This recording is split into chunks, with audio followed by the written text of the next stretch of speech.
ফেরাউন স্বপ্নে দেখলো এমন এক সন্তানের জন্ম হচ্ছে তার এলাকায়, তার দেশে। যেই সন্তান জন্ম নিলে তার অস্তিত্ব থাকবে না, তার ক্ষমতা থাকবে না। আনা রব্বুকুমুল আলা বলে যে পাওয়ার দেখায়, পাওয়ারও থাকবে না। দুনিয়ার জমিনে তার কোনো অস্তিত্ব থাকবে না। এই জন্যই সন্তানটাকে হত্যা করবার পরিকল্পনা করলো। স্বপ্নে দেখলো কি করা যায়।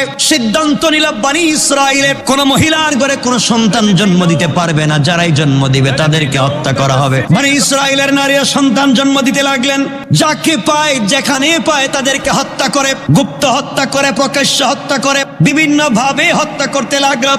এক পর্যায়ে দেখলো এভাবে যদি হত্যা করতে থাকে দাস দাসী আর খুঁজে পাবে না। ফেরাউন বুঝতে পারলো। এবার মন্ত্রী পরিষদ নিয়ে পরামর্শ করলো, আমরা শুধু ছেলেদেরকে হত্যা করব, মেয়েদেরকে বাঁচিয়ে রাখবো। দীর্ঘদিন চলে গেল। মেয়েদেরকে বাঁচিয়ে রাখা হলো দাসী বানাবার জন্য, আর ছেলেদেরকে হত্যা করতে লাগলো। দীর্ঘদিন এভাবে চলে যাওয়ার পরে দেখলো তাকে তাদের দেশে কাজকর্ম করার মতো কোনো তরুণ সন্তান খুঁজে পাওয়া যায় না। সবাইকে হত্যা করে ফেলেছে। আমার বন্ধুগণ, একটা সন্তানের ভয়ে লাখো সন্তানকে হত্যা করতেছে। আজও দুনিয়ার জমিনে এমন কোন সন্তান যদি জন্ম হয়ে যায়, দুনিয়ার জমিনে যারা ফেরাউনের মতো ক্ষমতার প্রভাব দেখায়, তাদের দুনিয়ার জমিনে অস্তিত্ব খুঁজে পাওয়া যাবে না। আমার মুসলমান বন্ধুগণ, এবার ফেরাউন সিদ্ধান্ত নিল 1 বৎসরের সন্তানকে আমরা বাঁচিয়ে রাখবো, আর 1 বৎসরের সন্তানকে আমরা হত্যা করব। যেই বৎসরে সন্তানগুলাকে বাঁচিয়ে রাখবার কথা, এই বৎসর আল্লাহ তাআলা জন্ম দিলেন মুসা আলাইহিস সালামের ভাই হযরতে হারুনকে। হযরতে হারুন জন্ম নিলেন। যেই বৎসর সন্তানকে বাঁচিয়ে দেওয়া হবে, ওই বৎসরে হযরতে হারুন জন্ম নিলেন। আর যেই বৎসরে সন্তানদেরকে জবাই করে মারবার কথা, ওই বৎসরে আল্লাহ তাআলা জন্ম দিলেন যেই সন্তানকে উপলক্ষ করে এতগুলা সন্তানকে হত্যা করা হয়, সেই সন্তান হযরতে মুসা। আল্লাহু আকবার। আমরা লম্বা ঘটনার দিকে যাব না। মুসা জন্ম নিলেন। আমার বন্ধুগণ, মুসা আলাইহিস সালাতু ওয়াস সালাম জন্ম নিয়েছেন। মুসা জন্ম নেওয়ার পরে ফেরাউনের বাহিনী ঘরে ঘরে যায়, সন্তানদেরকে হত্যা করে ফেলতে চায়। মুসার আশ্চর্য হয়ে গেলেন, আমার ঘরে ঢুকবে, আমার সন্তানটাকে হত্যা করে ফেলবে। সারাদিন কান্না করলেন।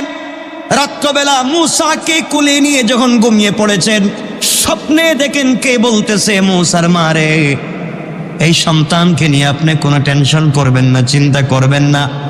এই সন্তানকে নিয়ে আপনি চিন্তা করবেন না।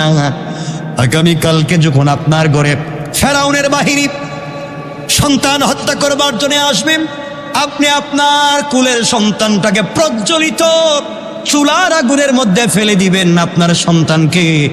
এরপরে যা করা লাগে স্বয়ং করবেন একমাত্র আল্লাহ। আল্লাহু আকবার। একটা জীবন্ত সন্তানকে অগ্নিকুণ্ডে ফেলে দেবার কথা বলছেন স্বপ্নে। একজন মা হিসাবে তা কেমনে মেনে নিতে পারেন? আগুন তো সব জ্বালিয়ে দেয়। মুসা আলাইহিস সালামকে আল্লাহ পরামর্শ দিচ্ছেন তাকে আগুনে ফেলে দাও। আল্লাহ বুঝতে চাচ্ছেন আমি যাকে বাঁচাতে চাই তাকে আগুন স্পর্শ করতে পারে। আমার বন্ধুগণ, যেই কথা সেই কাজ। পরের দিন যখন ফেরাউন বাহিনী আসলো, মুসা আলাইহিস সালামের মা ইতস্তবোধ করলেন কি করবেন। স্বপ্নে যা দেখছি বাস্তব কিনা অবাস্তব জানি না, কি করব। সিদ্ধান্ত নিলেন আমার চোখের সামনে আমার সন্তানকে হত্যা করবে, তা সহ্য করতে পারি না, এর চাইতে চুলায় ফেলে দেই। চুলার ভিতরে প্রজ্বলিত করলেন, ধাউ ধাউ করে আগুন জ্বলতে লাগলো। মুসা আলাইহিস সালাতু ওয়াস সালামকে মা কুল থেকে চুলার ভিতরে ফেলে দিয়ে একা একা কাঁদতেছেন। ফেরাউন বাহিনী ঘরের ভিতরে ঢুকলো, সব দিকে তালাশ করে, কোথাও কোনো জীবন্ত বাচ্চা সন্তান পেল না। একজন বলছে আসো তো যাই, সামনের দিকে যাই, পাক ঘরের দিকে যাই। আরেকজন বলছে গিয়ে কোনো লাভ নাই, চুলায় তো আগুন জ্বলে, বাচ্চা কি মানুষ আগুনে ফেলে দেয়? আসলে বাচ্চাই নাই। সবাই খুঁজে খুঁজে চলে গেল। মুসা আলাইহিস সালামের মা চিৎকার করে কান্না করতে লাগলেন আর বলছেন, আল্লাহ তাআলা, স্বপ্নে কি দেখেছি, কি করলাম? এক ফেরাউনের বয়ে সন্তানটাকে অগ্নিকুণ্ডের মধ্যে ফেলে দিয়েছি, বাঁচবে কিনা? মুসা আলাইহিস সালামের মা কাঁদতে কাঁদতে যখন তিনি আগুনের কাছে গিয়েছেন, তাকাইয়া দেখেন হযরতে মুসা শিশু অবস্থায় আগুনের ভিতরে বসে বসে জান্নাতের সেফ আপেল ফল নিজে হাতে নিয়ে খেলাধুলা করতেছে। আল্লাহু আকবার বলেন। আল্লাহ এভাবে বাঁচিয়ে দিতে পারে আপনাকে আমাকেও। হাজার হাজার হাজার হাজার ষড়যন্ত্রের ভিতর থেকে তোমাকে আমাকেও আল্লাহ তাআলা চাইলে বাঁচিয়ে দিতে পারে না? পারেন না? আরে ইনসাফ, নিজের ভিতরে আত্মবিশ্বাস রাখতে হবে, ইকিন, বিশ্বাস, এতেকাদ রাখতে হবে। আল্লাহ চাইলে সব পারেন। এবার সন্তানকে কোলে নিলেন। বাচ্চা সন্তান মায়ের চেহারার দিকে তাকিয়ে হাসতেছে। তাকাইয়া দেখলেন মুসা আলাইহিস সালামের শরীর থেকে একটা পশম জ্বলা তো দূরের কথা, তার শরীরের কাপড় পর্যন্ত আগুন লাগে না। আল্লাহু আকবার। আল্লাহ পারেন কি পারেন না? তো সে আল্লাহকে, আল্লাহ এত কিছু পারেন, আমরা কেন সে আল্লাহকে দিল থেকে সত্যিকার অর্থে ভালোবাসতে পারি না? একটা হরিণের আর একটা সিংহের গতিবেগ ঘন্টায় 80 কিলোমিটার। 80 কিলোমিটার বেগে একটা সিংহ দৌড়াতে পারে, তার চাইতে আরো বেশি দ্রুত গতিতে দৌড়াতে পারে একটা হরিণ। কথা বুঝতে পেরেছেন? তার চাইতেও দ্রুত। কথাগুলা যুবকদেরকে বলছি শোনো। একটা হরিণ যখন একটা সিংহের পাশাপাশি থাকে, যখন সিংহ তাকে খেতে চায়, তখন হরিণ দ্রুত গতিতে দৌড়ায়। হরিণ নিজেকে চেষ্টা করে যেভাবেই হোক আমাকে সিংহ থেকে বাঁচাতে হবে, আর সিংহ চিন্তা করে রাত আর দিন যাই হোক ওকে আমাকে পেতেই হবে। কথা বুঝতে পেরেছে? দুজন দৌড়াচ্ছে, একজন নিজেকে বাঁচাবার আশায় আর একজন তার খাবার খাওয়ার আশায়। দুজন দৌড়ায়, কিন্তু সন্ধ্যার আগে আগে সিংহকে, এই হরিণকে অবশ্যই সিংহ শিকার করতে পারে। অথচ সিংহের চাইতে হরিণের গতি বেশি ছিল, তারপরও কেমনে ধরে ফেলে? এর অর্থ হচ্ছে সিংহ, হরিণ সামনের দিকে দৌড়ায়, কিছু দূর যাওয়ার পরে পিছন দিকে তাকিয়ে দেখে সিংহ কত দূর আসছে, কত দূর সিংহ। আর সিংহের পিছন দিকে তাকাবার সময় নাই, যা আছে তো আমার সামনে। কথা বলেন না কেন? যা আছে তো আমার সামনে, পিছনে তাকাবার সময় নাই। এই জন্যে হরিণ সামনে যায় আর পিছনে তাকায়। পিছনে তাকাতে তাকাতে 100 বার তাকাতে তাকাতে তার দূরত্ব কমে যায়, আর সিংহ না তাকাবার কারণে কাছাকাছি পৌঁছে যায়। কথা বুঝতে পেরেছেন?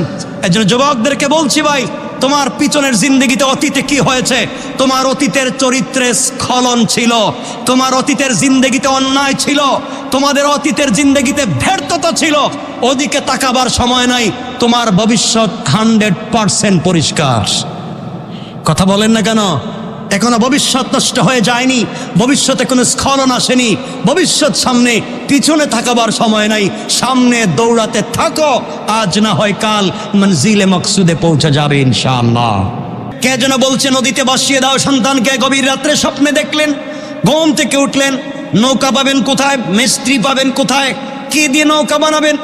মা যখন ঘরের বাহিরে হাঁটাহাঁটি করলেন, হঠাৎ করে তাকাইয়া দেখেন ঘরের আঙ্গিনায়, উঠানে, আপনারা কি বলেন?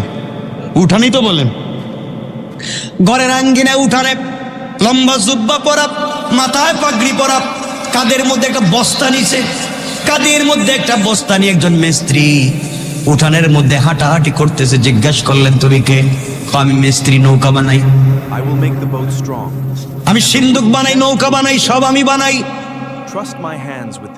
মুসা আলাইহিস সালামের মা চিন্তা করলেন, আমি তো সিন্দুক বানাতে চাই, ও দেখতেছি আমার বাড়িতে হাঁটাহাঁটি করে, এমন চেহারার কোন মিস্ত্রি তো জিন্দগিতে দেখলাম না। মিস্ত্রি বলছে, আম্মা জান আপনি কি চান?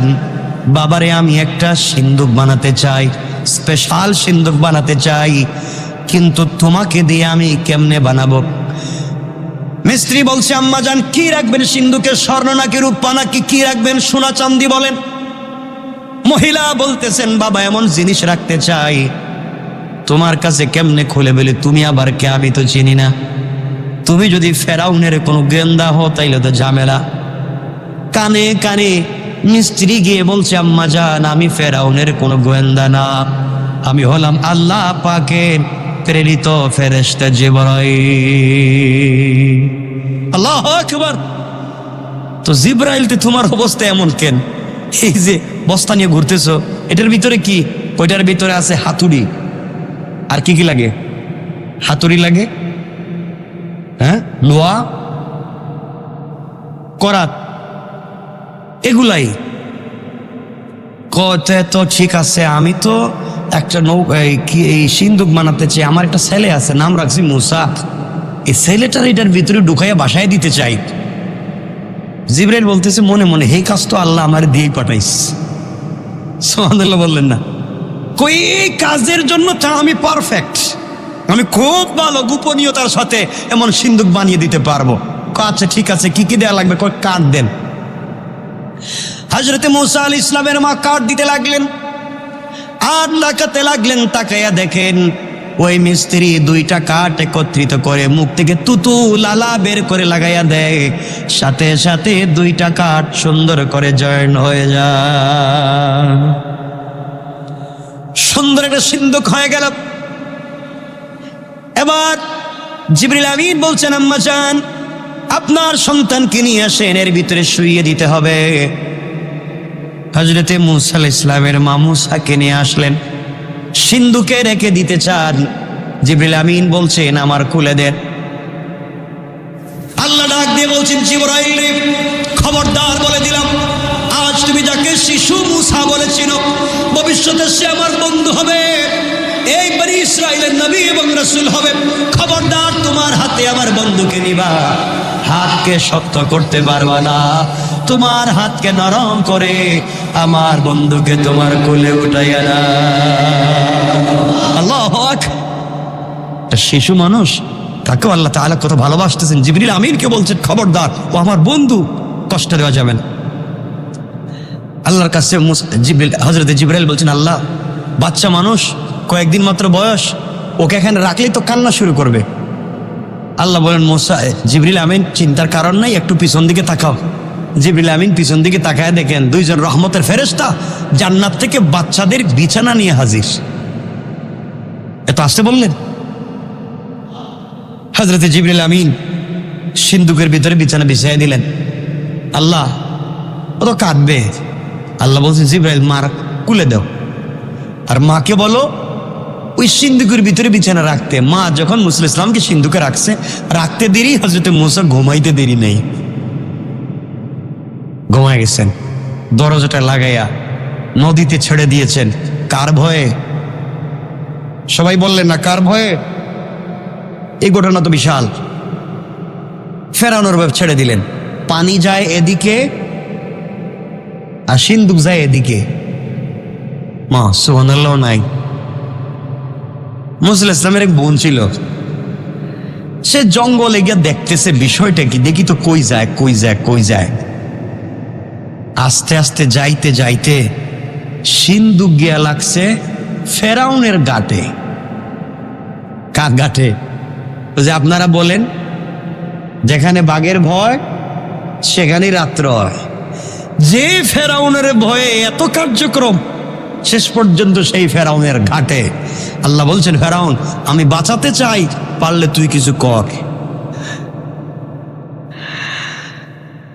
এখানে 2টা, কেউ বলছেন ফেরাউনের স্ত্রী হযরতে আসিয়ার দাসী, আর কেউ বলেছেন তার একটা মেয়ে ছিল পালক, সেই মেয়েটার দাসী পানি নেওয়ার জন্য আসছে, এসে দেখতে চমৎকার একটা সিন্দুক। কিন্তু সিন্দুকের কাজের অবকাঠামোতে মনে হয় এটা এই দেশের কোনো মিস্ত্রি কাজ করেনি। কারণ এই দেশের মিস্ত্রি কাজ করলে তো কাঠের মধ্যে দাগ দুগ থাকার কথা, ফরমালিন দেওয়ার কথা, সেগুন কাঠ বইলা কলা গাছও ঢুকাই দিতে পারে। কথা বলেন না কেন? এগুলা করেনি, মাঝে মাঝে করে, কিন্তু কাঠটা দেখা যায় চমৎকার, একবারে ফিনিশিং। এটা কোন দেশের মিস্ত্রি কাজটা করলো? এক পর্যায়ে তারা চিন্তা করলো, নিশ্চয় এটা বাদশার বাড়ি থেকে, বিদেশ থেকে কোনো হয়তো সিন্দুক ছিল, চুরেরা নিয়ে যাওয়ার সময় ফেলে গেছে এখানে। তারা 2জন চিন্তা করলো, এটা কি করা যায়। একজন বলছে এখানে খুলি, আরেকজন বলছে খোলার পরে যদি স্বর্ণরূপ কিছু পাই তাইলে তো ওগুলো মারামারি হবে, এক কাজ করো, ওগুলো নিয়ে আমরা আসিয়ার সামনে গিয়ে খুলবো। আল্লাহ তাআলা আগে থেকেই আসিয়ার দিলের ভিতরে মুসাকে দেখলেই যেন ভালোবাসা তৈরি হয় এমন দরদ ঢেলে দিয়েছেন। কারণ আল্লাহ তাআলা রাসূল পাক হাদিসে বলছেন, আল্লাহ হাদিসে কুদসিতে আল্লাহ বলেছেন, আমি যাকে ভালোবাসি, আমি জিবরিল আমিনকে বলি আমি তাকে ভালোবাসি, জিবরাইলকে বলে জিবরাইল তুমি পুরো আসমানে ফেরেশতাদেরকে বলে দাও আমি তাকে ভালোবাসি, পুরো দুনিয়া পাবলিককে বলে দাও আমি তাকে ভালোবাসি, পাবলিক যেন তাকে ভালোবাসে। সুবহানাল্লাহ। হযরতে আসিয়ার সামনে সংক্ষেপ করে বললাম, সিন্দুকটা খুলে দেওয়া হলো। কি মনে করে? বিশাল সম্পত্তি মনে করে। আসিয়া যখন সিন্দুকটা খুলছেন, মুসা আলাইহিস সালাম কোথায় ছিলেন? কি করতেছিলেন? ঘুমাইতেছিলেন। আল্লাহ বলেন, মুসা কতক্ষণ ঘুমাইবা? জাগা মতোই তো আইছো, যে তোমারে মারতে চায় তার বাড়িতে নিয়ে আসছি, তুমি একটু তাকাও আর আসিয়ার দিকে মুস্কি হাসি দাও। হযরতে আসিয়া যখন সিন্দুকের মুখটা খুলছেন, খোলার সাথে সাথে দেখে এর ভিতরে চমৎকার জান্নাতি এক ফেরেশতার মতো একটা বাচ্চা দেখতে যায়। তিনি বলছেন, আমার কলিজা ঠান্ডা হয়ে গেছে, এটাই তো খুঁজতেছি, এমন বাচ্চা তো দরকার, কিন্তু বাচ্চা তো লালন পালন করা যাবে না। আস্তে আস্তে করে গেলেন ফেরাউনের কাছে, বল শোনেন আমি আসছি আপনার কাছে, জীবনে কিছু চাইছি? না। জীবনে কোনো জিনিসের আবদার করছি? জিন্দিগি তো না। আমি আপনার কাছে আজকে একটা জিনিসের আবদার করবো, আপনি ফিরিয়ে দিবেন না? আসিয়া বলো কি বলতে চাও? কোনোদিন ফিরিয়ে দিব না। আমি একটা ছেলে লালন পালন করতে চাই, এটা খবরদার, এটা জিন্দিগি তো হবে না, বাচ্চা লালন পালন করতে পারবা না। না, সিন্দুকের ভিতরে একটা বাচ্চা পাইলাম, দেখতে খারাপ না, অনেক ভাল লাগে, আপনার দেখলেও ভাল লাগবে, এই ছেলেটাকে লালন পালন করলে কেমন হয়? চলো যাই। সিন্দুক দেখার পরে আসিয়া, না, এটার ভিতরে আমার দুশ্মন হইতে পারে।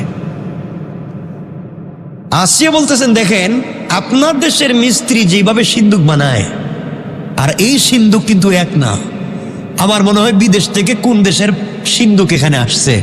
সুতরাং আপনার দেশের বাচ্চা তো আপনি স্বপ্নে দেখছেন, বিদেশের বাচ্চা তো আর দেখেন নাই। সুবহানাল্লাহ বললেন না? সুতরাং এই বাচ্চা লালন পালন করতে তো আপত্তি নেই। কয় বাচ্চাটা সিন্দুকটার মুখ হলো, আল্লাহ বলছেন, মুসা আগের চাইতে আর একটু স্মার্ট হওয়া লাগবে, হাসিটা একটু সুন্দর করে দেওয়া লাগবে। তো দেখো না, যখন ফেরাউন খুলছে, হযরতে মুসা আলাইহিস সালাম চমৎকার একটা হাসি দিয়েছেন। ফেরাউন বলছে, আসিয়া এইটাই আমার বাচ্চা, এরই লালন পালন করা লাগবে। আল্লাহু আকবার। আল্লাহ কই, বুঝছি তো এটাই লালন পালন করবে, এরে দিয়ে তোরে থাবড়াম। ঠিক কিনা বলেন? আল্লাহ চাইলে পারে কি পারে না? আল্লাহ চাইলে পারে। ফেরাউন বলছে, আসিয়া কোনো কথাবার্তা নাই, এই ছেলেরা আমার কুলে দাও, এটি আমার ছেলে, রাত দরবারে বলে দেও আমার ছেলের আকিকা করা হবে। মুসা আলাইহিস সালামের বোন তো সব দেখতেছে না, গোপনে গোপনে সব দেখতেছে। কয় আল্লাহ, যে বেচারা আমার ভাইরে মারতো হেদিকে কুলে নিয়ে এখন মুস্কি হাসি দেয়, কিছুই তো বুঝতেছি না কি হচ্ছে। সব করতেছেন কে? আল্লাহ বোঝাতে চাইলেন, এই দুনিয়ার জমিন থেকে কৌশল করে তোমরা মুসাকে হত্যা করতে চাইলে, আর আমি কৌশল করে তোর ঘরেই মুসাকে বড় করতে চাইলাম। কৌশলটা কার? আল্লাহ। আমার বন্ধুগণ, আল্লাহ মুসা আলাইহিস সালামের দিলের ভিতরে ঢুকাই দিলেন, ফেরাউন যখন তোমারে কুলে নিবে তুমি এমন ওয়া ওয়া করে কান্না শুরু করবা, এটা বন্ধই করবা না। ফেরাউন যখন কুলে নিছে তখন কাঁদতেছে মুসা, কান্না তো বন্ধ করে না। এখন মহাবিপদে, বাচ্চার তো কান্না বন্ধ করা যায় না। ফেরাউন বলছে, আসিয়া আমার রাজ দরবারে ঘোষণা করে যত মহিলা আছে সবাইকে বলো আমার বাচ্চাকে দুধ পান করাইতে, যার দুধ পান করবে তার আমি পুরস্কার দিব। যেই কথা সেই কাজ, যেই বেচারারে মারতে চায় এখন এরে বাঁচাবার জন্য পুরস্কার দেয়। বুঝতেছেন না কিছু আপনারা? যাকে মারবার জন্য এত আয়োজন, এখন তাকে বাঁচাবার জন্য দেয় পুরস্কার। করছেন বিষয়টাকে? সব রাজ দরবারের মহিলাদের হাজির করা হইল। ফেরাউন হযরত মুসা ইসলামের বোন সব দেখতেছে। আল্লাহ বলছেন, মুসা যার স্তনের বুটাই মুখে এনো, দুধ পান করতে পারবা না, কিন্তু শুধু কানবা, যত ইচ্ছা তত সাউন্ড দিতে পারো। সাউন্ড বেশি দিবা। এখন তো মুসার কান্নাই বন্ধ করা যায় না, চিৎকার। ফেরাউন তো পুরো পাগল, রাজ দরবারে সব কাজ কারবার বন্ধ। আমার বাচ্চা তো বাঁচাই তুইব, বাঁচাবার জন্য পাগল। আমার বন্ধুগণ, এমন সময় হযরতে মুসার বোন বলছেন, ফেরাউন আমার কাছে এক মহিলার সংবাদ আছে। এই মহিলার দুধ এই দেশের বহুত ছেলে পান করেছে, কেউ কান্না করেনি। আমার মন বলছে এই ছেলেটা ওই মহিলার দুধ পান করতে পারে। কোন সুবহানাল্লাহ। আল্লাহ বুঝাইয়া দিলেন, মুসারে তোমার মা যখন তোমাকে ফেলে দেয় আমার কাছে দোয়া করে বলেছিল, আল্লাহ তাআলা আমার কলিজার টুকরা সন্তানটাকে ফেরাউনের ভয়ে নদীতে ফেলে দিলাম। আল্লাহ তুমি আমার সন্তানটাকে আবার আমার কোলে তুমি উঠাইয়া দিবা। মুসা আমি ওয়াদা দিয়েছি তোমাকে তোমার মায়ের কোলে উঠাইয়া দিব। এই মুহূর্তে আমি আল্লাহ কৌশল করে তোমার মাকে ফেরাউনের বাড়িতে আমি আনতে চাই এবং তোমাকে তোমার মায়ের কোলে লালিত পালিত করতে চাই।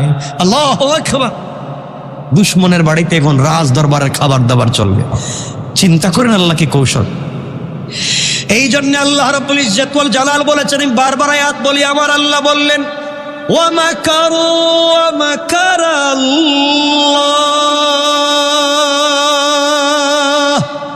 ওয়াল্লাহু খায়রুল মাকিরিন।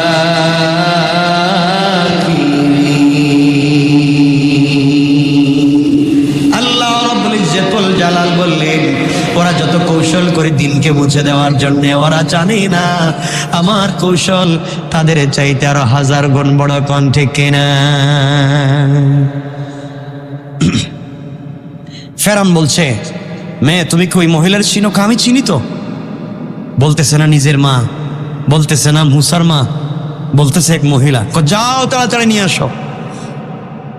মুসা আলাইহিস সালামের মার কাছে গিয়ে মেয়ে বলছে, আম্মা জান ফেরাউন আমার বাইরে লালন পালন করার জন্য পাগল হয়ে গেছে, তাড়াতাড়ি তার বাড়িতে চলো, তোমারে নিয়ে যাই। লম্বা কথা। নিয়ে আসছে। আল্লাহ বলছেন, মুসা মারে দেখেই কান্না বন্ধ করতে পারবা না, একটু জোরে কানবা। তাহলে ফেরাউন বহুত বড় ফেরাউন কবে কি রে, এত মহিলার কুলে গেল কানলো, আর এই মহিলার কুলে গিয়ে কান্দে না। এখানে কিছু কাহিনী আছে, তোমারেও মারবে মারেও মারবে, সুতরাং কান্নাটা একটু স্পিরিট দিবা। সুবহানাল্লাহ বললে। আল্লাহ কত কৌশল করে তার বান্দাকে বাঁচিয়ে দিতে চায়। আল্লাহু আকবার, সুবহানাল্লাহ ওয়া বিহামদিহি। আমার বন্ধুগণ, মুসা আলাইহিস সালামের মা মুসা আলাইহিস সালামকে কুলে নিলেন।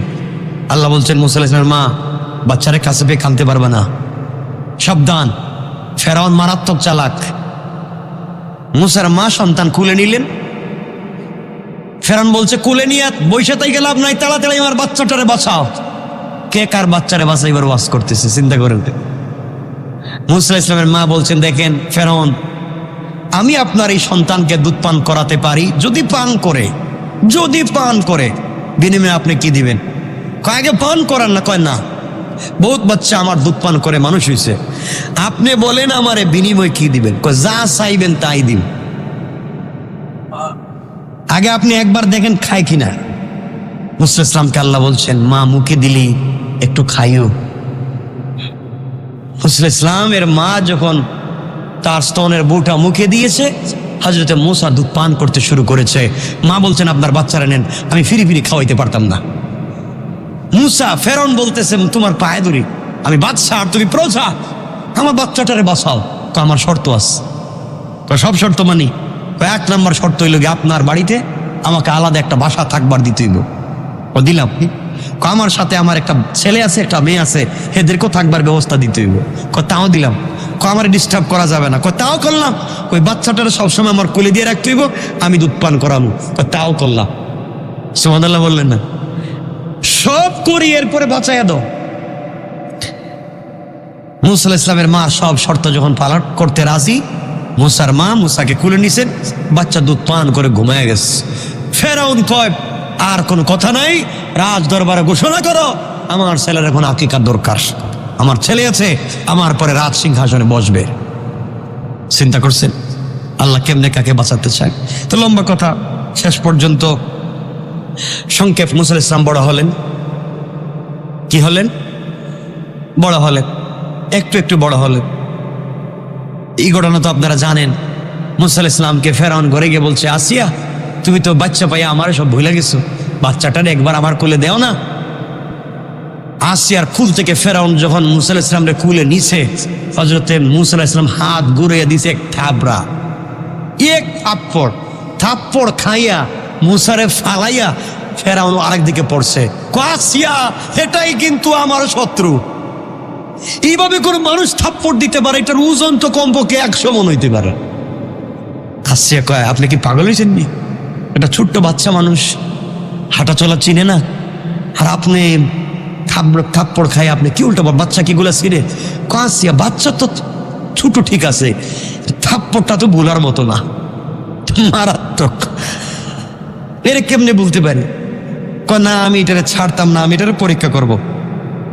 হযরতে মুসা আলাইহিস সালামকে ফেরাউন পরীক্ষা করবার জন্য কয়েকটা রওয়ায়াত, কে বলেছেন মিষ্টি মানে খুরমা, খেজুর, আর এক সাইডে স্বর্ণ, কেউ বলেছেন স্বর্ণ আর আগুন, সামনে দিয়া মুসাকে ছেড়ে দিয়েছে। দেখি মুসা তা কি ধরে, আগুন যদি ধরে বুঝবো সে চিনে না, স্বর্ণ বা খেজুর যদি ধরে বুঝবো সব বুঝে, এটা মাইরে ফেলাম। আসিয়া বলছেন, আপনি তো একটা বাজে লোক, বাচ্চারে পরীক্ষা করা যাক না, সব ভুলে যাইতে পারি, থাপ্পড় এটা ভুলবার মতো না, এটা মারাত্মক জিনিস যে মায়ের দিছে আমার। আল্লাহ কয়ে সামনে আরো বহুত মায়ের বাকি আছে, ঠিক কিনা বলেন? আল্লাহ চাইলে ভাবি বাঁচিয়ে দিতে পারে। আমার বন্ধুগণ, হযরতে মুসা আলাইহিস সালামকে পরীক্ষা করতেছে, তো মুসা আলাইহিস সালাম স্বভাবতই স্বর্ণ এবং খাবার দেখছে, এদিকেই তার হাত যায়, ধরে ফেলবে। আল্লাহ বলছেন, জিব্রাইল কই তুমি? মুসা যে কাম গড়াইতেছে, যদি হাত দে স্বর্ণে বা খেজুরে তো ফেরাউন মাইরে ফেলাইব, তাড়াতাড়ি যাও, এর হাত কেড়ে নিয়ে আগুনে ঢুকাই দিয়া বাইর করে নেয়। জিবরিল আমিন এসে মুসার হাতকে যখন আগুনে লাগাইছেন, আর আগুন দিলে কি ঠান্ডা লাগে না গরম লাগে? মুসা আলাইহিস সালাম চিৎকার দিয়ে জিব্বায় দিছে, এই জিব্বাটা একটু পুড়া পুড়া, কোনো ইতিহাসে পাওয়া যায়। এই যে মুসা আলাইহিস সালাম কথা বলতে তুতলা, মনে আছে রে আপনাদের? এই যে পুড়ে গেছে। ফেরাউনকে আসি এক ধাক্কা দিয়ে ফালাইয়া মুসা আলাইহিস সালামকে কুলে নিয়ে বলছেন, আপনি তো আসলেই জালিম, বাচ্চাকে পরীক্ষা করতে মুখ পুড়ে ফেলাইতেছেন। আসলেই তো ঠিক, বাচ্চা তো আগুন চিনে না, খেজুর চিনে না, থাপ্পড় দিল কেমনে? এ তো মহা বিপদে পড়ছে। সব ঠিক, থাপ্পড় দিল কেমনে এত জোরে? আমার বন্ধুগণ, যাই হোক, এক পর্যায়ে হযরতে মুসা আলাইহিস সালাম বড় হলেন। সংক্ষেপ, ফেরাউনের বাড়িতে থাকলেন, খাইলেন। একদিন গিয়ে দেখলেন ফেরাউনের বাবুর্চি অথবা তার কর্মচারী আর বনি ইসরাইলের কেউ, কিবতি আর বনি ইসরাইল, দুইজন মারামারি করতেছে। মুসার তো স্বভাবতই ফেরাউনের বাহিনীরে দেখতে পারে না। দুইজন যখন মারামারি করতেছে, এর ভাঙ্গাবার জন্য একটা থাপ্পড় থাপ্পড় দিছে, এক থাপড়া মরে গেছে। মুসার থাপ্পড় চিন্তা করছেন আপনারা? মরে গিয়েছে, কারণ ফেরাউন ছোটবেলা থাপ্পড় খাইয়া এখনো ভুলতে পারে না। তার ওই বেচারা থাপ্পড় খেয়ে পড়ে গিয়েছে, মরেই গেছে। মুসা আলাইহিস সালাম বুঝলেন ব্যাপার এখন তো খারাপ, ফেরাউন যদি জানতে পারে এই ঘটনা আমি ঘটাইছি, আমারে মেরে ফেলবে। তিনি রাত্রবেলা চলে গেলেন, এই ছেড়ে দিলেন মিশর। রাত্র হাঁটতে লাগলেন, হাঁটতে হাঁটতে হাঁটতে হাঁটতে চলে গেলেন মাদিয়ান বা মাদাইন। যাওয়ার পরে বিকেলবেলা তিনি দেখেন দুইটা ছোট্ট ছোট্ট মেয়ে, ছোট্ট না মোটামুটি এক পর্যায়ের দুজন মেয়ে তার উটকে, তার পশুকে পানি পান করাবার জন্যে আসছে, কিন্তু কূপের মুখটা বন্ধ। এখানে সে দেখলো কয়েকজন যুবক এসছে, কূপের মুখ খুলেছে, তাদের পশুকে পানি পান করিয়ে আবার আগের মতো লাগিয়ে চলে গিয়েছে। এই মেয়েদের পশুকে তারা পানি পান করায়নি। দুইটা মেয়ে অনেক টানাটানি করছে, কিন্তু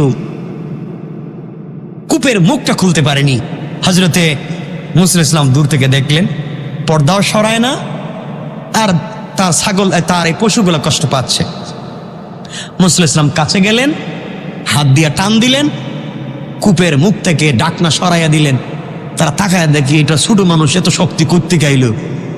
বাচ্চা তাদের সব পশু পাখিকে ইচ্ছে মতো পানি পান করাইয়া আরো কিছু পানির মশক সাথে নিয়ে বাড়িতে চলে যাচ্ছে।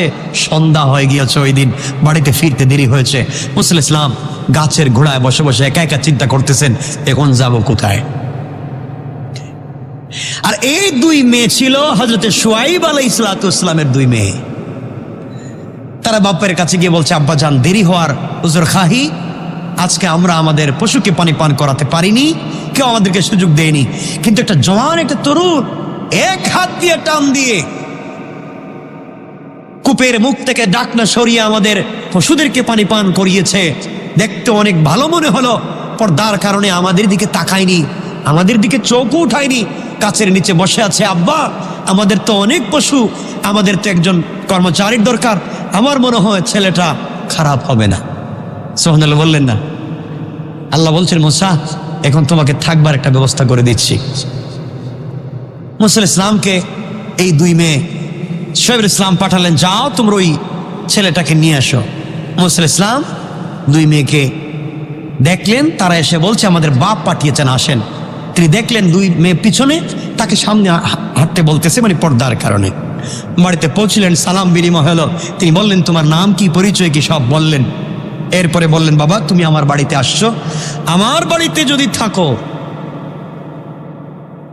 10-12 বছর যদি কর্মচারীর কাজ করো, আর তুমি ইনসাফ, ইখলাস এবং আমানতদারি যদি ঠিক রাখতে পারো, আমি হযরত শুআয়ব আল্লাহর পয়গম্বর, আমি কথা দিলাম আমার মেয়ে সাফরাকে তোমার কাছে বিয়ে দিব। হযরত মুসা আলাইহিস সালাম দীর্ঘদিন কাজ করলেন শ্বশুর বাড়ি, আমানত ঠিক রাখলেন, শুআয়ব আলাইহিস সালাম বিয়ে দিলেন। সংক্ষেপ বিয়ে দিলেন, বাচ্চা কাচ্চা হইল। মনে আসলো আর কতদিন এভাবে শ্বশুর বাড়ি ঘর জামাই, কি জামাই? আপনারা কেউ আসেননি এখানে ঘর জামাই? থাকলে থাকেন, সমস্যা কি? হযরত মুসা আলাইহিস সালাম আর কতদিন থাকবেন এভাবে? চিন্তা করলেন এখন নিজের বাড়িতে যাই। বাচ্চা কাচ্চা সাথে নিয়ে, গর্ভবতী স্ত্রী, প্রেগনেন্ট স্ত্রীকে সাথে নিয়ে মনের ইচ্ছায় ছুটলেন আবার 10-12 বছর পরে। কোথায়? মিশরের দিকে ছুটলেন, মাদিয়ান বা মাদাইন থেকে। এখানে আমাদের আলোচনা, কিন্তু রাত্র হচ্ছে 10:30, মাত্র আইলাম জায়গা মতো। আমার মুসলমান বন্ধুগণ, গভীর রাত্র, অন্ধকার। হযরত মুসা আলাইহিস সালাম সন্তান নিয়ে, স্ত্রী নিয়ে ছুটলেন। পথ চলতে চলতে এত দূর পর্যন্ত চলে আসলেন, অন্ধকার শীতের রাত্র, রাস্তা পর্যন্ত তিনি খুঁজে পেলেন না। এক জায়গায় এসে দেখলেন স্ত্রীর প্রসব বেদনা শুরু হয়েছে, ব্যথা শুরু হয়েছে, আগুনের দরকার, কোথাও আগুন নাই। আর মিশরের রাস্তা তিনি ভুলে গিয়েছেন অন্ধকারের কারণে, কোথায় রাস্তা পাবেন তিনি সব ভুলে গিয়েছেন।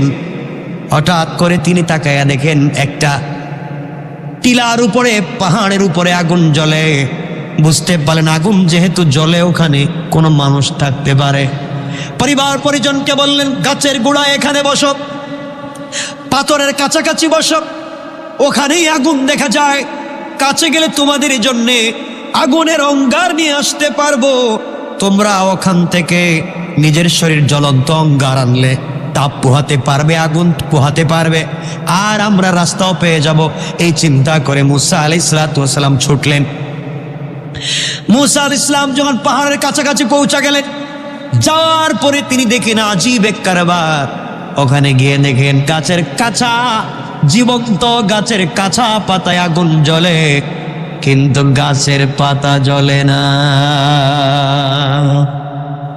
আল্লাহু আকবার। আশ্চর্য হয়ে গেলেন, আগুন ধরতে যায়, আগুন আর দৌড় দেয়। চিন্তা করলেন কোন বিপদে পড়লাম, একদিকে স্ত্রী অসুস্থ, রাস্তা পাই না, আবার আগুন দৌড়ায় কেন? জীবনে কত আগুন দেখলাম, আগুন দৌড়ায় কেন? এই চিন্তা করতে লাগলেন।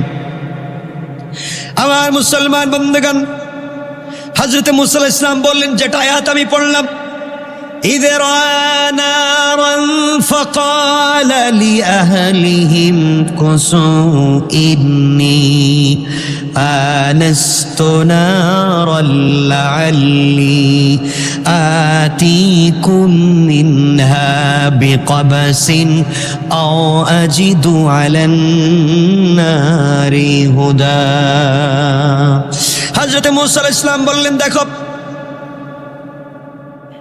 পরিবারকে বললেন, দাঁড়াও, তোমরা এখানে থাকো, আমি আগুন দেখেছি, হয়তো তোমাদের জন্য সেখান থেকে আগুন আনতে পারবো এবং আগুনের কাছে গেলে পথ নির্দেশ পেয়ে যাবো। এই জন্য মূসা যেতে লাগলেন। যাওয়ার পরে আগুনের কাছাকাছি পৌঁছে গেলেন। হঠাৎ করে তিনি শুনলেন আগুনের ভিতর থেকে আওয়াজ এসেছে, ফালাম্মা আতাহা নুদিয়া ইয়া মূসা ইন্নী আনা রাব্বুকা ফাখলা'না আলাইকা ইন্নাকা বিল ওয়াদিল মুকদ্দাসি তুওয়া। হযরত মূসা শুনেন, পরিষ্কার ভাষে আওয়াজ হলো, আগুনের ভিতর থেকে আওয়াজ আসলো, আহ্বান আসলো, হে মূসা, আমি তোমার প্রতিপালক, তুমি বুঝতে পারতেছো না? ইন্নী আনা রাব্বুক, হে মূসা, ও মূসা, ইন্নী আনা রাব্বুক, আমি তোমার পালন কর্তা। তুমি যেখানে আসছো এটা তুরে সায়না, পবিত্র পাহাড়, তুর পাহাড়। ফাখলা'না আলাইকা ইন্নাকা বিল ওয়াদিল মুকদ্দাসি তুওয়া, তোমার পায়ে জুতা স্যান্ডেল খুলে আসো, পবিত্র পাহাড়ে জুতা নিয়ে ওঠা যায় না। আল্লাহু আকবার। এখানে সম্পূরক কথা বলে ফেলি, এটা কোরআনের না আমি জানি না, হাদিসের না আমি জানি না, এটা ইতিহাসের কথা। মূসা আলাইহিস সালামকে আল্লাহ তাআলা একটা পাহাড়ে জুতা নিয়ে উঠতে দিলেন না। আর আমার কলিজার টুকরা হাবিব রাসূল পাক সাল্লাল্লাহু আলাইহি ওয়াসাল্লাম যখন মেরাজে যেই রাত্রে আরশে মুআল্লায় গিয়েছিলেন, ফাকাবা কাউসাইনি আও আদনা, দনুক বাঁকা করলে যত কাছে আসে, আল্লাহর রাসূল সাল্লাল্লাহু আলাইহি ওয়াসাল্লাম আল্লাহ বলছেন তত কাছাকাছি বসে কথা বলেছেন। এখানে তিনটা বর্ণনা, কেউ বলেছেন সরাসরি, কেউ বলেছেন পর্দায়, কেউ বলেছেন অদৃশ্যভাবে। আমরা ব্যাখ্যায় যাব না, মতভেদে যাব না, শুধু এতটুকুন বুঝাতে চাই, ইতিহাসে পাওয়া যায় আল্লাহ তাআলার পয়গম্বর হাবিব সিদরাতুল মুনতাহায় যাওয়ার পরে, সিদরাতুল মানে কুল গাছ, বড়ই গাছ, মুনতাহা মানে ইন্তেহা, সৃষ্টির শেষ প্রান্তরে আল্লাহ তাআলা যে বড়ই গাছ রেখে দিয়েছেন, ওখানে যাওয়ার পরে জিবরিল আমিন বলছেন, হাবিব হাবিব আপনি থামেন, আমিও থেমে গেলাম। ওখান থেকে যে রাস্তা দেখতেছেন আরশে মুআল্লা, ওখানে আমি যেতে পারবো না, আপনি যাওয়া লাগবে। যে আল্লাহ আপনাকে দাওয়াত করেছে, আপনাকে ওখান থেকে নিয়ে যাবে, আমার যাওয়ার সুযোগ নাই। ইতিহাসে পাওয়া যায় আল্লাহ তাআলার হাবিব ওই সময় মানুষ যখন একা হয়, মানুষের কষ্টের স্মৃতি মনে পড়ে নাকি? মনে পড়ে না? আল্লাহর রাসূল যখন একা হলেন, অনেক স্মৃতি মনে পড়েছে। আহারে, আজ আমি আস্তে আস্তে কত দূর পর্যন্ত চলে এসেছি, আজ আমার কেউ নাই। আমার যদি স্ত্রী খাদিজা বেঁচে থাকতো, স্বামীর আজকে সাফল্য দেখে কতই না খুশি হয়ে যেত। আজ আমার কলিজার টুকরা বাপ, আজ আমার কলিজার টুকরা বাবা যদি বেঁচে থাকতো, মুহাম্মাদের সাফল্য দেখে কত পাগল হয়ে যেত। আজ আমার কেউ নাই, কাউকে বলবার মতো আমার সুযোগ নাই। নবীজি সাল্লাল্লাহু আলাইহি ওয়াসাল্লাম হাওমাও করে কাঁদতেছেন। হঠাৎ তার চোখ পড়েছে পায়ের দিকে তাকায়া দেখে ওই পুরাতন ছেঁড়া জুতা, খড়মের জুতা। হঠাৎ মনে পড়েছে আল্লাহ মূসাকে বলেছেন পাহাড়ে জুতা নিয়ে উঠতে দেন নাই, বলেছেন ফাখলা'না আলাইকা ইন্নাকা বিল ওয়াদিল মুকদ্দাসি তুওয়া। ও মূসা, পাহাড়ে আমার নূরের তাজাল্লি পড়েছে, জুতা নিয়ে আসা যাবে না। মূসা জুতা খুলে গিয়েছে, আর আমি সাড়া জুতা নিয়ে আরশে মুআল্লায় যাব, আল্লাহর বাড়িতে যাব। কেমন জিনিস, সাড়া জুতা নিয়ে যাওয়া যাবে না। রাসূল পাক সাল্লাল্লাহু আলাইহি ওয়াসাল্লাম জুতা খুলে রেখে দিলেন। আওয়াজ আসলো, হাবিবুল্লাহ, কলিজার টুকরা বন্ধু আমার, যার জন্য সবকিছুকে সাজিয়েছি, আরশ, কুরসি, লৌহ কলম, জান্নাতকে আমি সুন্দর করে সাজিয়েছি, নিজের হাতে কুদরতের হাতে সবগুলা তৈরি করেছি, আজ আপনি জুতা খুলে ফেলবেন না। আপনি আপনার ছেঁড়া জুতা নিয়ে আরশে আজিম পর্যন্ত আসবেন। আপনার জুতার নিচে যে ধুলি কণাগুলা রয়েছে, আমি আল্লাহ সেই ধুলি কণার দ্বারা আমার আরশে আজিমকে সম্মানিত করতে যা। আল্লাহু আকবার। তোমার রাসূল, তোমার হাবিবের কি মর্যাদা ছিল, কি সম্মান ছিল। আজ আমরা সেই সম্মান আর মর্যাদাকে ধরতে পারলাম না। আমার বন্ধুগণ, সেদিকে গেলে ভিন্ন কথা। মূসা আলাইহিস সালামকে আল্লাহ বলছেন, মূসা, এটা পবিত্র পাহাড়, এখানে তুমি কেমনে তুমি আসছো, যেভাবে আসছো তুমি এখানে জুতা খুলে আসো। মূসা আলাইহিস সালাম জুতা খুললেন। মূসা আলাইহিস সালাম জুতা খুলে ওখানে গেলেন, উঠলেন, আল্লাহর সঙ্গে কথাবার্তা বললেন। আল্লাহ রব্বুল ইজ্জতুল জালাল বলছেন, ইন্নানি আনাল্লাহ, ইন্নানি আনাল্লাহ। মূসা, একমাত্র আমি আল্লাহ, আমার ইবাদত করো, একমাত্র আমার ইবাদত করো, আমার দাসত্ব করো।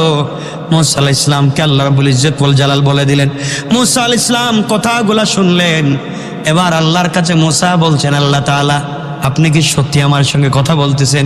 আল্লাহ বলেন, মূসা, আমি তো সত্যি বলতেছি। আল্লাহ, আমার তো মন চায়, আমি তো মূসা বাস্তব জিনিস ছাড়া বিশ্বাস করি না, আমি তো সব মানি। আপনি কথা বলতেছেন, দূরে দূরে থাকলে প্রেম ভালোবাসা হয় না, তো কাছাকাছি চায়। আল্লাহ বলছেন, মূসা, আমি জীবনে কারোর সঙ্গে কথাই বলি না, আর তোমার সঙ্গে এভাবে কথা বললাম, তুমি কি চাও? আল্লাহ, আমি দেখতে চাই। সুবহানাল্লাহ নাই? আল্লাহ বলছেন, মূসা, এই স্বপ্ন বাস্তবায়ন হবে না। কি কর, আমার দেখাই লাগবে, আমি না দেখে কিন্তু চাইতাম না। সুবহানাল্লাহ নাই? মূসা কি সাধারণ জিনিস? কথা বলেন না কেন? আজকাল কিন্তু বাংলাদেশে মূসার অভাব নাই। এমন মূসা আছে দাঁড়াইয়া প্রস্রাব করে, কথা বল না কেন? গাঁজা খায়, ফেনসিডিল বিক্রি করে, আছে না নাই? নাম দিছে কিন্তু মূসা, নাম দিছে কি? মূসা। এগুলো আছে না নাই? আছে। দেখবেন গ্রামের লোকের নাম সুন্দর আলী, আর এমন কালো, আছে না? এগুলা কালোর কোনো শেষ নাই, নাম রাখছে সুন্দর আলী। তো এই নাম দিয়ে কি আর কালোর আর কিছু করা যায়? হযরত মূসা আলাইহিস সালাম বলছেন, আল্লাহ, আমি এগুলো কিছু বুঝি না, আপনি আমাকে সরাসরি বলেন, কথা বলবেন কিনা, এই দেখা করবেন কিনা। আল্লাহ বলছেন, মূসা, তুমি বলতেছো ঠিক আছে, কিন্তু দেখা করা তো যাবে না তোমার সঙ্গে।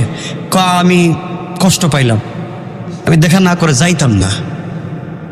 আল্লাহ বলেন, ঠিক আছে, আমাকে দেখতে চাও? আমাকে দেখা সম্ভব না, তুমি আমার নূরের তজল্লির দিকে তাকাও, এটা আমার নূর, আমার পাওয়ার, আমার লাইট পড়েছে, আমার আলো একটু তাকাও। মূসা আলাইহিস সালাম আল্লাহ যখন বললেন, তাকাইলেন, সাথে সাথে অজ্ঞান হয়ে গিয়েছে, অজ্ঞান হয়ে গিয়েছে। কিছুক্ষণ পরে জ্ঞান ফিরছে। আল্লাহ বলছেন, মূসা, ব্যাপার কি? আল্লাহ, তোমার পায়ে ধরে আর জিন্দেগিতে দেখবার কথা কইতাম না। সুবহানাল্লাহ বললেন না? আল্লাহ, এটা কি? আল্লাহ, আমি তো আর জিন্দেগি তো দেখবার কথা আর কইতাম না, তোমার কাছে আমার দরকার নাই, যেভাবে আছে সেভাবেই, এবং যাওয়ার কথা আমি যাই। আল্লাহকে, মূসা, কথা বাকি আছে তো, তোমার যে বললাম আমার ইবাদত করতে হবে, তোমার তো নবী বানাইতে চাই। দেখেন, চাইতে যদি ঠিক মতো না চাইতে পারেন, মূসা আলাইহিস সালাম গেছেন কি আনতে? আগুন আনতে, সাধারণ চুলার আগুন।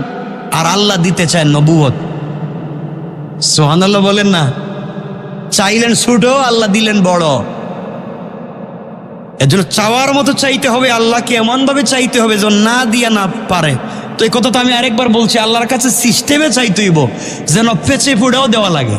মাআযাল্লাহ, আমি কথা বলে ফেললাম আর কি, এভাবে তো রাগ করবেন না। মানে আল্লাহর কাছে চাইতে হবে এভাবে, আর যদি না পারেন, কোন আল্লাহ, আমি কিচ্ছু জানি না, কেমনে চাওয়া লাগে হেডেও জানি না, তুমি জানো কেমনে দেওয়া লাগে। সুবহানাল্লাহ বলবেন না? যে কেমনে চাওয়া লাগে এটা আমি জানি না, এখন কেমনে দেওয়া লাগে এটা তো আপনি জানেন, তাহলে এভাবে আমার দিয়া দেন। তো বনী ইসরায়েলের এক মহিলা ছিল, এটা তো আপনারা জানেনই। বনী ইসরায়েলের এক মহিলা ছিল, মূসা আলাইহিস সালামকে বলছে, মূসা, আল্লাহর কাছে তো বারবার কথা বলি, যে কথায় কথা চলে আসে, তো মূসা, আল্লাহর সঙ্গে তো বারবার কথা বলো, আল্লাহরে বলো না, আমার যে জীবনে টাকা নাই, পয়সা নাই, বুড়া মানুষ, বাচ্চা নাই, আমার জীবনে কি কোনো আশা ভরসা নাই? আল্লাহরে বুঝি গাই। মূসা আলাইহিস সালাম আল্লাহর কাছে বলছেন, কথাবার্তার বলে এক পর্যায়ে একদিন বলেন, আল্লাহ, তোমার এক বান্দি আছে, বয়স হয়ে গেছে, বুড়া মানুষ, টাকা পয়সা নাই, গরিব মানুষ, বাচ্চা কাচ্চা নাই, তার আশা অনেক, পুরা হবে কি হবে না এটা জানতে চায়। আল্লাহ বলছেন তাকে জানাইয়া দিও তার একটা দোয়া কবুল হবে। কয়টা? সে যদি সম্পদ চায় সম্পদ দিব, সে যদি হায়াত চায় হায়াত দেব, সে যদি বাচ্চা কাচ্চা চায় ওটা দিব। মানে সে যা চাইবে। কয়টা? চিন্তা করলো আমি যদি হায়াত চাই, আল্লাহ যদি হায়াত দেয়, টাকা পয়সা দেয় না, তো এই ভিখারির জীবন দিয়ে লাভ কিতা? কথা বুঝেন নাই? ও চিন্তা করলো আল্লাহ যদি আমার সম্পদ দেয়, হায়াত দেয় না, তাহলে খাইব কেনা? কথা কন না কেন? মহিলা চিন্তা করলো ওটা তো মহা বিপদে পড়লাম, দোয়া তো একটা কবুল হইব। মহিলা দোয়া করতেছে, আল্লাহ দোয়া একটাই, আমি তোমার কাছে কিচ্ছু চাই না, আমি চাই আমার পঞ্চম ছেলের ঘরের ষষ্ঠ নাতির ঘরের পন্থী হের হাতে সোনার প্লেটে খাবার চাই। চিন্তা করছেন দোয়া কই থেকে কই লইয়া গেছে? তাহলে এই পর্যন্ত যাইতে হইলে হায়াত লাগবো না? লাগতো না? এই পর্যন্ত সোনার প্লেট পাইতে হইলে সম্পদও লাগবো, আর এত দূর যাইতে গেলে বাচ্চা কাচ্চাও লাগবো। তাহলে এক দোয়ার ভিতরে সব ঢুকাই দিস। সুবহানাল্লাহ বললেন না? এভাবেই বুদ্ধি করে দোয়া করা লাগবে, তাইলে আমাদের দ্বারা সম্ভব।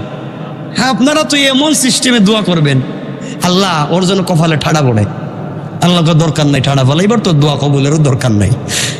এর জন্য দোয়া করতে হবে তো কল্যাণের জন্য, উপকারের জন্য। কথা কি বুঝতে পেরেছেন? আপনাদের মনে কষ্ট হচ্ছে এখন? আল্লাহ রাব্বুল ইজ্জাতুল জালাল বলছেন, ওয়া আনা আখতারতুকা ফাসতামি লিমা ইউহা। মুসা শোনো, আমি তোমাকে মনোনীত করেছি, প্রত্যাদেশ দিচ্ছি, শোনো, আমি তোমাকে নবী এবং রাসূল বানাতে চাই। সুবহানাল্লাহ বলেন। আল্লাহ বলছেন, শোনো, ইন্নানি আনাল্লাহ ইল্লা আনা ফাবুদনি ওয়া আকিমিস সালাতা লিযিকরি।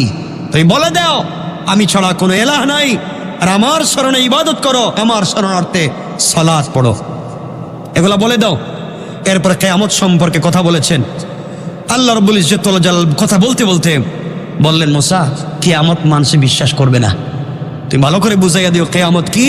ইন্নাস সাআতা, আল্লাহ বলছেন শোনো মুসা, কিয়ামত সম্পর্কে মানুষ বিশ্বাস রাখে না, যে ভুল পথে চলে তাকে বুঝাইয়া দিও কিয়ামত হবে আর আমি তাকে ধরবো। কথাবার্তা বলে মুসা ইসলাম বলছেন, আল্লাহ কথা শেষ নেই, আমার বউ কিন্তু বিপদে আছে, ব্যথা, ডেলিভারির, প্রেগনেন্ট, আমি যাই। আল্লাহ কই ঠিক আছে যা। মুসা ইসলাম যখন ঘুরবেন, আল্লাহ বলছেন, মুসা একটা কথা জিগাই। কি কথা আল্লাহ?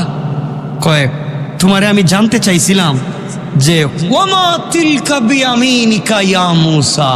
ও মুসা, তোমার ডাইন হাতিটা কি? এটা সুবহানাল্লাহ বললেন না? তোমার ডান হাতিটা কি? মুসা বলবেন, কালা হিয়া আসা। আল্লাহ এটা লাঠি। কি? কথা শেষ না? এটা কি? লাঠি। আর কিছু লাগে? মুসা আলাইহিস সালাম আল্লাহর সঙ্গে কথা বলতে লাগেন। আল্লাহ বলছেন কি? মুসা বলছেন, কালা হিয়া আসায়া আতাওয়াক্কাউ আলাইহা ওয়া আহুশু বিহা আলা গনামি ওয়া লিয়া ফিহা মাআরিব উখরা। মুসা ইসলাম বলছেন, আল্লাহ এটা আমার লাঠি, এটা আমি বোর দিয়ে হাঁটি, মাঝে মাঝে গাছ থেকে পাতা পাড়ি, বকরিরে খাওয়াই, আরো অনেক বিষয় আছে আপনি বুঝবেন না। সুবহানাল্লাহ বলবেন না? আরো অনেক বিষয় আছে, এটা এত কিছু আপনি বুঝবেন না। আল্লাহ এটা আমার লাঠি, আমি বোর দিয়ে হাঁটি, মাথে মাথে গাছ থেকে পাতা পাড়ি, বকরিরে খাওয়াই, আর বহুত কিছু আছে আপনি এটা বুঝবেন না। আল্লাহ আর কি কি আছে? কেউ উল্টা পাল্টা করলে পিডাই, এটা আমার লাঠির কাজ। পিডাই, মাথা গরম তো, উল্টা পাল্টা করলেই মায়ের শুরু। আল্লাহ বলছেন, মুসা জিগাইলাম হাতি কি, লাঠি বললেই হইতো, এত কথা বললা কেন? আল্লাহ প্রেমিক আর প্রেমিকা যখন কথা বলে তখন বলতেই ভাল লাগে। মোবাইল যদি ব্লাস্ট হয়ে যায় আসে যায় না।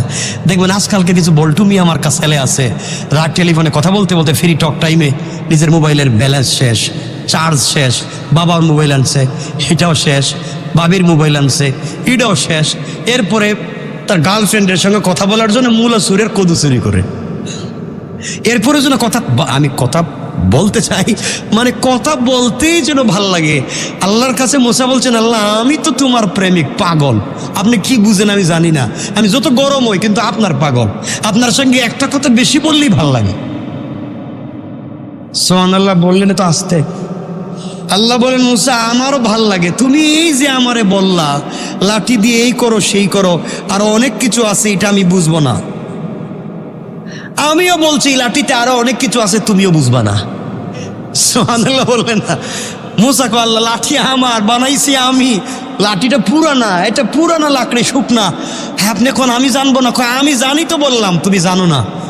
মুসা আলাইহিস লাঠি আবার দেখছে, রে ঠিক আছে, আল্লাহ আমি এটার কি করবো? আল্লাহ বলেন, ও মুসা তোমার হাতের লাঠি একটু নিক্ষেপ করো, একটু জমিনে রাখো। মুসা আলাইহিস সালাম যখন জমিনে রাখলেন, ফালকাহা ফাইদা হিয়া হাইয়াতুন তাসআ। মুসা যখন লাঠিটা মাটিতে রাখছে, সাথে সাথে বিষাক্ত অজগর সাপ হয়ে দাঁড়িয়ে গিয়েছে। আল্লাহু আকবার। মুসা আল্লাহ এটা কি? এটা আমার লাঠিটা সাপ হইলো কেমনে? আল্লাহ বলছেন, বলছিলাম না এটা আরো কাজ আছে বহুত, তুমি বুঝো না? মুসা কো, আল্লাহ এটা তো মারাত্মক। আল্লাহ বলছেন, মুসা তোমার কি সাহস কম না বেশি? বহুত সাহস আছে আল্লাহ আমার, বহুত সাহস। আল্লাহ বলেন, তাইলে এই সাপের মাথায় ধরো। আল্লাহ এটা তো সম্ভব না। অজগর সাপের মাথায় কেমনে দেবো? লেজে ধরার কথা কোন আপনি? আমি লেজে ধরি। আল্লাহ বলেন, না এটার মাথায় ধরো। মুসা আলাইহিস সালাম আল্লাহকে বলছেন, আল্লাহ এটা যদি আমার খায় ফেলায়, যে বিষাক্ত ফস করে উঠে।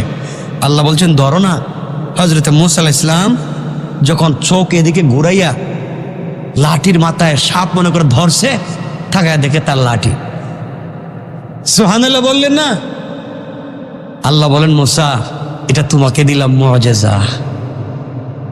ফেরাউনের বাহিনী কিন্তু বহুত বড় ব্ল্যাক ম্যাজিক জানে, এরা জাদুকর। তোমার সামনে বহুত জাদুবিদ্যা নিয়ে আসবে, হাজার হাজার সাপ নিয়ে আসবে, তুমি লাঠিটা ছেড়ে দিবা, সব সাপ খায় ফেলাইব। সুবহানাল্লাহ বলেন। আল্লাহ এরা তোমার জাদুকর কইব, আরো কিছু দেও। আল্লাহ বলেন, তোমার ডাইন হাতটা দেখি, লাঠিটা রাখি। আল্লাহ লাঠির নিচে রাখলে তো আবার সাপ হয়ে যাইতে পারে। তাহলে কই রাখবা? আমি বগল তলে রাখি। না, মুসা আলাইহিস সালাম দুই পায়ের চিপায় লাঠি রাখছে, মাটিতে রাখে না, যদি ভয়ে আবার সাপ হয়ে যায়। আল্লাহ বলছেন, ডাইন হাতটা দেখি। কই যে দেখাইলাম। কইটা কি খালি না? খালি। কইটা বগল তলে রাখো। মুসা আলাইহিস সালাম হাত রাখছেন। আল্লাহ বলেন, বাইর করে তো। হাত বাইর করছে, বাইর করে দেখে 10 ব্যাটারি লাইট হয়ে গেছে। আল্লাহ বলেন, মুসা তুমি না বলছিলে রাস্তা অন্ধকার? বউ নিয়ে কই যে এবার রাস্তাঘাট ছিল না, এই হাত এভাবে রাখলে লাইটের কাজ দিবে। সুবহানাল্লাহ বলেন। আর তোমার কিপ্তিরা বানি ইসরাইল যখন তোমারে মানবে না, এটা তোমার মুআজিজা দিলাম, যাও কোন কুষ্ঠ রোগীকে এটা দিয়ে তুমি সুস্থ করতে পারবা, যাও। মুসা আলাইহিস সালাম বলছেন, আল্লাহ আমি যাইম কই? ওই 2টা মুআজিজা দিলাম, ফেরাউনের কাছে দাওয়াত দিতে যাও। মুসা বলছেন, আল্লাহ এর কাছে তো এমনি আমি আসামি, থাপ্পড় দিয়ে মাইরে ফেলাইছি একটারে, এখন দাওয়াত দিতে গেলে নি আমারে মারে। আল্লাহ রাব্বুল ইজ্জতুল জালাল এই মুহূর্তে দাওয়াতের কলা কৌশল, হিকমা মুসা আলাইহিস সালামকে শিক্ষা দিচ্ছেন। কেমনে দাওয়াত দিবেন, কেমনে বিশাল বড় এক সাম্রাজ্যের মালিক ফেরাউন, তার কাছে দাওয়াত নিয়ে যাচ্ছেন মুসা। কেমনে যাবেন, কেমনে কেমনে কথা বলবেন, গরম না নরম সুরে, কি সুরে কথা বলবেন, সামাজিকতা রক্ষা করবেন কেমনে, শিষ্টাচার রক্ষা করবেন কেমনে, সোসাইটি রক্ষা করবেন কেমনে, সব আল্লাহ এর পরের আয়াত থেকে শিক্ষা দিচ্ছেন। মুসা বলছেন, আল্লাহ দাওয়াতকে আমি একা একা দিমু, আমার সাথে একজন সাহায্যকারী দেন না কেন? আমার একটা বড় ভাই আছে, হেডেরই আমার সাথে দিয়া দেন, এর নাম হারুন। আল্লাহ বলেন, যাও তোমার কথা মানলাম, হারুনরে তোমার সাথে নবী বানাইয়া দিলাম। যাই হোক, এই যে দিন আল্লাহ মুসার সঙ্গে এত এত কথা বলছেন তুর পাহাড়ে, এই দিন ছিল 10 মুহররম। কিন্তু এখন পর্যন্ত আল্লাহ মুসাকে কোনো কিতাব দেন নাই, কিতাব আরো বহুত পরে। কিন্তু রাত্র তো 11:15 হয়ে গেছে, আজকে কিতাব দিতে গেলে রাত শেষ হয়ে যাব। আজকে কিতাবের দরকার নেই, কিতাব ছাড়াই চলে যাক। এতটুকুন থাকুক। মুসা আলাইহিস সালাম